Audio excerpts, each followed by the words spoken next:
My bank the other day, right?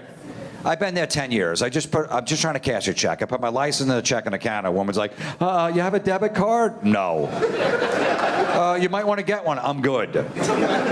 Well, you could use it for identification if you have one. I go, oh, really? Okay, good. So when I get on a plane on Monday, I could just show my debit card to get on the plane. You've seen our next guest on TV, you've heard him on podcasts, and perhaps even his stand-up comedy. And this weekend, you can see him at Side Splitters Comedy Club. But first, Jim Florentine joins us here on The Blend. Good morning. How are you? I think I'm wearing the same shirt in that. That was from 4 years ago. You were saying, though, you don't even remember that joke. I don't. You know, is that how long you've been doing comedy now? No, it's just something, when you start doing other material, you forget that old stuff. Like, did I remember saying that? And you don't know how it goes. So I was interested in seeing that because I don't remember saying that. Well, you know, it's interesting. Getting to talk with you here a little before we started and seeing your comedy. You've got, you know, the New York accent. Would you say you're from where? Yeah, New Jersey. New Jersey, but you've got the accent. And it just seems like sometimes it lends itself to a certain brand of comedy, like the sarcastic. Is that what you've been able to find while you've been on the Yeah, because the East Coast, you're all everyone's sarcastic. Because you're always, you know, your friends, you walk in a room, you're wearing a bad shirt, everyone's making fun of you for 15 minutes, and you got to defend yourself.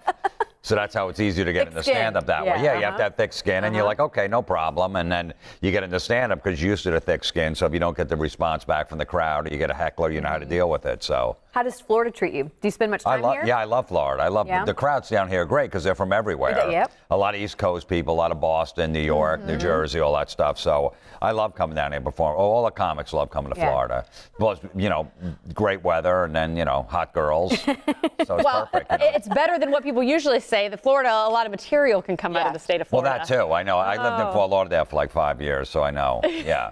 Every crazy story everywhere is always from Florida. Like, there we go. We own it at some point. A guy bringing an alligator in a store and he doesn't remember that he brought it in there. I mean, you know, you probably should if you're carrying around an alligator. One would hope, but not in Florida. Well, hey, people may have recognized you, your work with Amy Schumer a lot. How is she doing? How often are you talking with her? I see her in New York City at the comedy clubs. You know, that's where we go to work on new material, and she's going out on a whole tour. But no, I've been friends with her for a long time, and she's put me in a bunch of her stuff.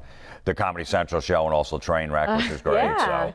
Well, you know, we were talking too about podcasts. It seems like, you know, when comedians do come through here, you know, they are talking about their podcasts. You say like, no, you've been doing this long before a lot of these newbies. 8 years now you've had your podcast. Yeah, I've been doing it 8 years. I just figured it was a good way to promote yourself and just, I could do it out of my house. Well, you can do whatever you want at that. I mean. I could do whatever I want to. So, you know, as a stand-up comic, you don't like listening to anybody. That's basically why we got into it. So we could be our own boss. And with a podcast, you could be your own boss too. So. If someone hasn't seen your comedy, they're interested in coming out and seeing you this weekend. What do you like to discuss? What do you like to poke fun of? What's your kind of go-to? It's uncomfortable comedy. It's a little edgy. So if you're a little PC, which I don't feel like. I feel like the people that come to a comedy club now, they do research on the comics, and they also just want to laugh. They're so afraid, you know, they're living in a world where you got to walk on eggshells. So when they come to a comedy club, they're like, please just make me laugh. I don't want to, you know, so I don't think the crowds are getting even more uptight. I think they're good. Yeah, which is good for us. You're a dad also, though. You have an 8-year-old son. Does family life enter? Oh, yeah, definitely. There's a ton of material there. You know, just dating and having a kid, too, is also, you know, being a single dad. How is the dating life going? It's going good. You know, it's good because I could use it as an excuse to get out of a date. You know, my ex just dropped them off, so I can't go out, you know, which is perfect. There you go. No one can argue with that one. Yeah, or you kick them out in the morning, like my son's coming at like 7 a.m. You know. It's perfect. Do people buy that one? Oh, yeah. I'm like, yeah, look, They're not anymore.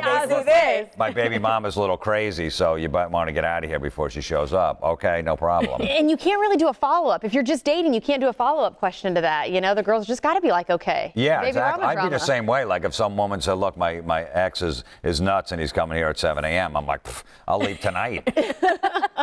No chance of running in together. Yeah. How do you like being a dad, though? How is it?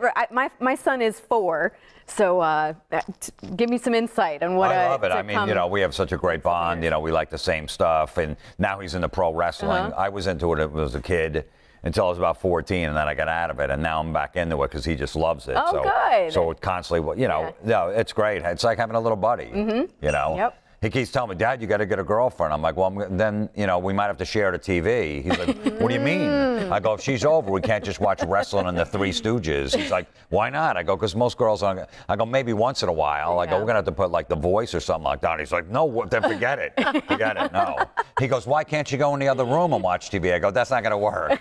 Well, you're teaching him early. Yeah, we like I am. that. I go, we no, like we gotta that. We'll bring him to Florida. We have a lot of wrestling down here. So. Yeah, no, I know, yeah. All right. Well, we liked having you. Thank you for joining us today. If you're interested in seeing more of Jim or Jim's comedy, there's the information, Side Splitters, where it's all at. Thank you again. Keep up the good work. Enjoy Keep your us time. posted. I appreciate Come back it. anytime. Thank you.